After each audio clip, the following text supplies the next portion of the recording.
Delighted to introduce the people behind the successful Weather Kids campaign, and also delighted to share a bit of breaking news, which we've literally just learned, that the campaign has been shortlisted for the SDG Lion this year. Which is great. So let's talk a bit about the campaign. Let's pull back the cover, as it were, and talk about how that campaign came to life. So I'll start by introducing everybody. We have here to my left Randi Stipes from the CMO from the Weather Channel, Boaz Paldi, the Chief Creative Officer at UNDP, Deon, Gjoni, who is one of our Weather Kids from Albania, Carol Chan, who leads Comms8 Marketing, which was one of our key partners in delivering the campaign in Greater China, and Derek Van Dam, who's a meteorologist for CNN and a great supporter of the campaign, and who gave a 24-minute segment on the campaign on CNN main broadcast. So time keeps getting longer. When the Gaza war got less. Wow. So for those of you who weren't queuing for Elon Musk earlier today, you would have seen on the Debussy stage a bit about the campaign. And those of you who were might need to know a bit about it. So I'm going to ask Boaz to talk a bit about the creative genius that brought the campaign together and what we particularly were aiming to achieve. Thanks so much, Kirs.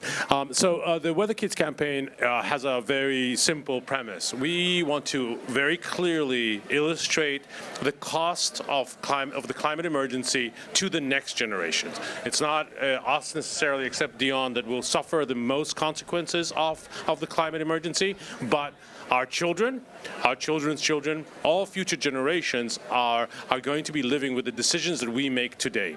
So the way that we wanted to do this is to create a piece of content that was that could somehow resonate with people. We saw multiple studies from around the world that showed us that if the best way for us to get people to take climate action is to remind them of our children, and so that's what we leaned into. The creative genius behind the campaign is an incredible company in Los Angeles called Activista, who are our creative directors, and they brought the idea to life. We executed the idea. We had an enormous amount of partnership behind it. The weather company joined us very early on. We met at Cannes last year, so this is a full turnaround. ICCO joined us as our PR partners with an incredible team of top PR professionals that Chris led, actually, and was absolutely fundamental to the success of the campaign, with over 3,000 media mentions on day of launch.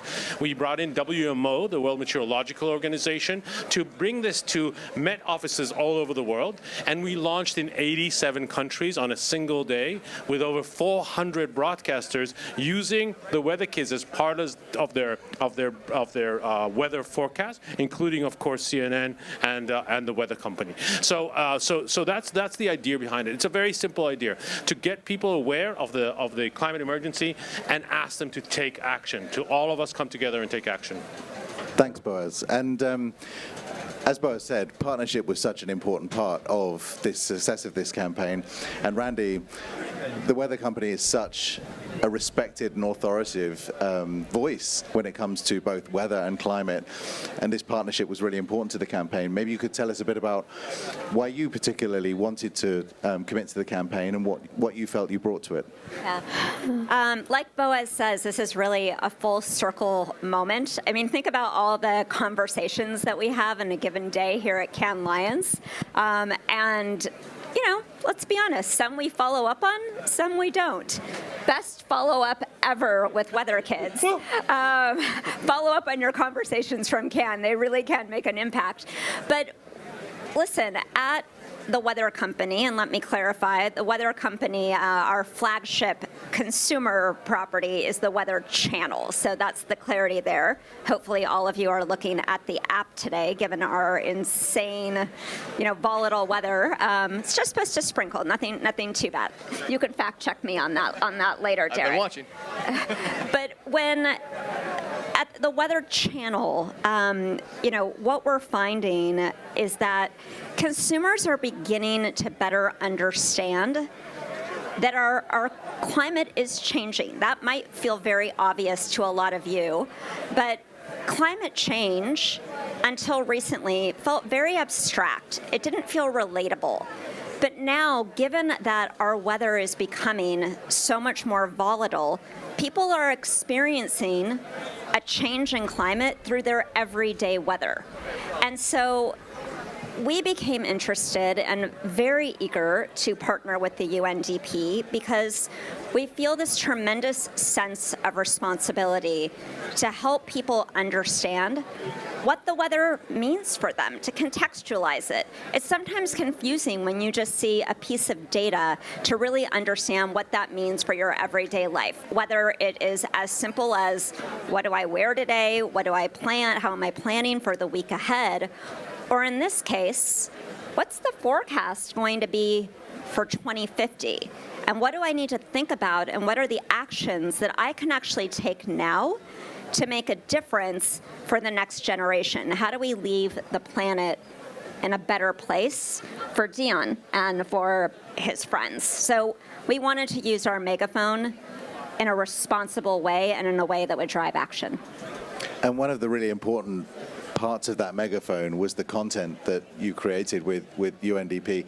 Could you tell us a bit about that? I know a key part of the campaign was working with broadcasters around the world, but part of that was also showing them the possibilities of the campaign using content like the work that you did.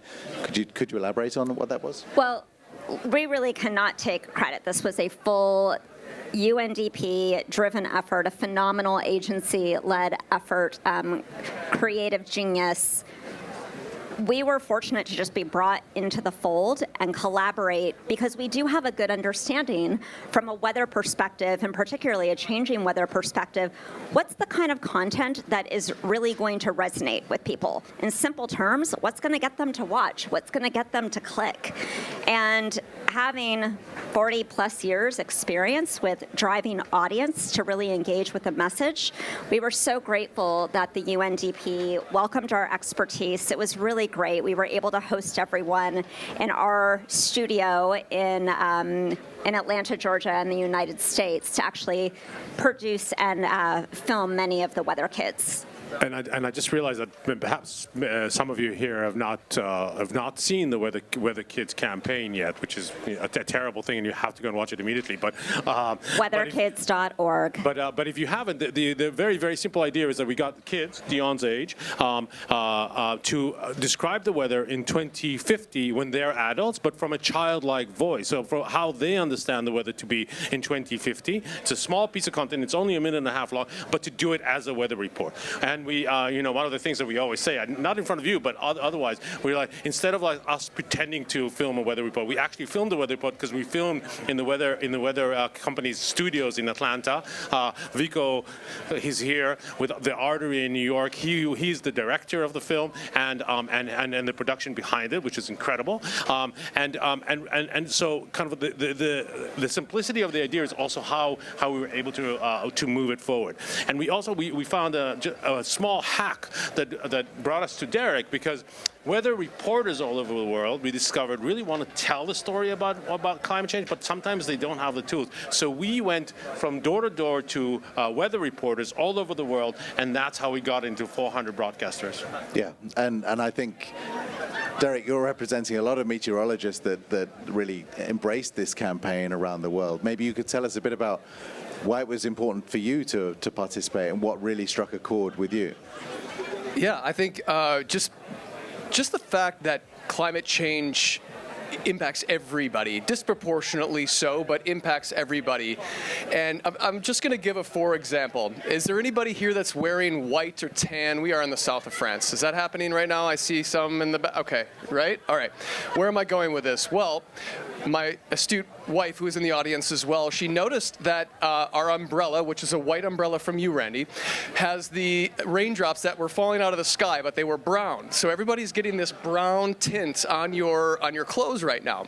Your hat's brown. Yep, you got to look at it closely. It's because there is Saharan dust that is mixed in with the rain that is falling here in the south of France, and that is, I'm not saying that's a direct attribution to climate change. However, the climate, that brings that type of atmospheric residue is part of climate change in many regards. So the point is that we're all interconnected with this, and the little raindrops of Saharan dust proves just that.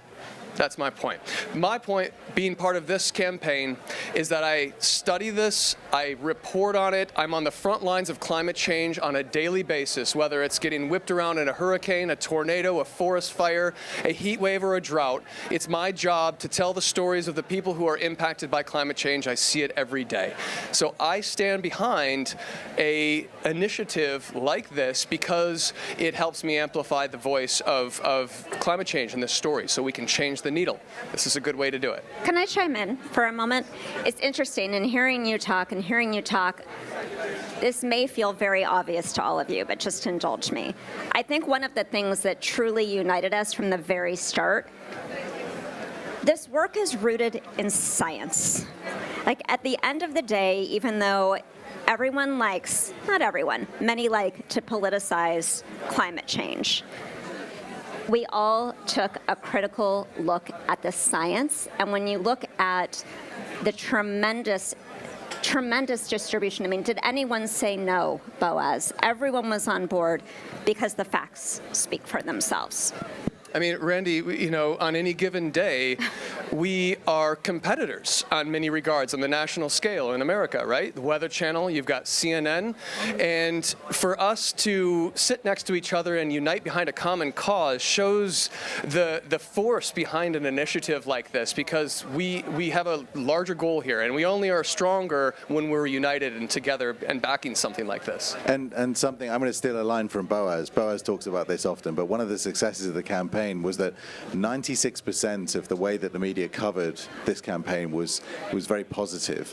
And this crossed the political aisle as well. So we had both CNN and Fox News, sorry, I should have whispered that, but cover this campaign positively and call for action. So it really did cross the aisle. But it was also one of the sweet spots in terms of this campaign was localizing that message in a way that really got cut through in local markets. And Carol and her team did an amazing job in Greater China and in the Asia-Pac region, really unlocking that, and particularly from an influencer perspective, because of course the media is different there. So Carol, can you tell us a bit about what your part in this campaign was? Yeah, so we're actually very humbled to be able to be part of this amazing cause supporting UNDP for the climate change cause campaign. So our team, we've been doing the cross-cultural campaign, marketing, bridging the East and the West in the past, and we've been navigating the digital and social media landscape. So one thing that we talk about, climate change, is a common cause that, no matter which country you're from, you actually share that concern about sustainability and the future of your kids. So when we work on this campaign, one of the biggest challenges when we look in APAC, which is basically accounted for 60% of the world internet users and social media users there. How do we communicate, with the audience there? Most of the time when we work on social media, you work on TikTok and Instagram, while in Asia it's a completely different scene. In China, you have Little Red Book or WeChat. In Japan, it's Line. In South Korea, it's Kakao, and different Naver, etc. So our role here is to really navigate into these different platforms and make the message relevant to it. So we use our proprietary tools called Inference Connect. It's basically a sky scanner tools that we search for content creator that share their sustainability value, and then we can target them and outreach to them with this influencer outreach. So it was amazing, and we reached out to over 120 influencers, share the same values, generated over 6 million impressions, and reached across the market. So it was phenomenal. We're really proud to be part of this. And I should say, of all the partners with ICCO, it was a purely pro bono effort. So not a dollar spent on the media relations activation around the world, and such amazing results. But And no media buy. And no media buy. But I'm neglecting the real star of the show, and that really is the weather kid that we have with us. So Deon, thank you for joining us today, media superstar. And Deon, I want you were the star of the campaign. How did it feel to take over the weather forecasts in Albania? What sort of feedback did you get from your massive social media following as well? To be honest, the thing that is happening, like the weather kids or kids like me, my age, do the weather forecast is not seen at all in Albania. You literally see nothing about it. And most people watch the weather forecast on the news. So, yeah. And it was really cool to see how much people cared that a kid, which was around the age of their children, was giving the weather forecast for a date that is so important for their children. So they felt how this could be relevant. So it's very, very cool that we could do this. And another very cool thing that happened today, Deon, a lot of people here tried to see Elon Musk today, and you happened to bump into him. Yeah. What did you say? What did you manage to get weather kids in there? It was a very quick interaction and panicking, of course. My heart was beating, meeting the richest person on the planet, so I didn't really have anything to say. So I was literally shaking. So I couldn't really promote our cause. I couldn't really promote it. That's completely understandable. I think Elon has a lot to learn from you. Absolutely. Agreed. He's focusing on Mars when in reality this planet is more important. Yeah. Hey.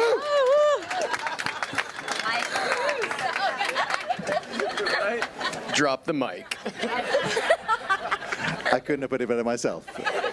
Amazing. Better that a 10-year-old says that than one of us, right? Good job. You see, that's the uniting voice, though, right? Like you've got the children who are speaking about this cause in this way. How more effective can you be, in my opinion? And Boaz, we've obviously had the success of the campaign. UNDP, this is a long-term mission. This is not just one campaign necessarily. What are your plans moving forward? What can we expect in the future? So I think we all know, I hope we all know, that 2025 is an extremely important year for the climate emergency. It will be the 10th anniversary to the Paris Agreement. That's when countries they re-energize their commitment, they reaffirm their commitments, but there's a ratchet effect to the Paris Agreement. You have to bring your emissions down. So every 5 years, we have to ratchet down. So this is a 10-year anniversary. At the 5-year anniversary, we got to a 2.5 degree rise in temperature, which is terrible. There's no way that we can reach 2.5. And we are heading to a 2.8 with the current emissions. So what we need to do is have an ambitious plan that will reach 1.5 degrees. We need all countries to sign on to the 1.5 degree plan, the dream, the ambition, and then work towards that 1.5 degree. So for us, it's really about a kind of a narrative that brings us to 2025, to the COP in Brazil, and really keep that dream of the 1.5 alive, because it's doable. We can solve this problem, but we need to accelerate, we need to scale, we need to all work together, we need all of humanity united as one to address this issue. And one of the things that people can do is to visit the website that Randi mentioned earlier, weatherkids.org, and make a pledge on behalf of the children in your lives. And if you weren't in the Debussy Theatre earlier, you would have seen all the names scrolling on the main screen. You can always watch that back for those who missed it, because they might have been queuing to see Mr. Elon Musk. But that will be reshown, obviously, via the work, and I'd encourage you to go check it out. It was a fantastic presentation of both Deon giving a live Weather Kids report for us, but also Derek taking us through some of the realities of extreme weather that's happening as a result of climate change. Randi talking to us about the Weather Channel, and particularly how they activated the campaign. So it was a really great panel to watch. I recommend doing that and going to the website and making the pledge. So please do that. Deon, did you want to say something? Yeah, I just want to talk about the event. It was an incredibly beautifully crafted event that was really enjoyable because you could. We actually made a news desk with UNDP and the Weather Channel logo. I think it's a breaking news. Me, Randi, Boaz, Derek, and another actor, Natalie. We were all sitting there, and Tanya, which was the moderator for CNBC. All of us were sat there, and Tanya basically interviewed us. It was just amazing, really cool. They thought of some really creative and cool questions, and the entire event was a roller coaster. It was really cool. You did amazing, Deon. I was in the audience, and it was perfect. So thank you so much for that. Thank you for joining us here as well. I think there's another panel about to join us in just a minute to talk a bit more about the campaign and how other partners added to the campaign. So thank you for joining me. And yeah. Thank you. Thank you.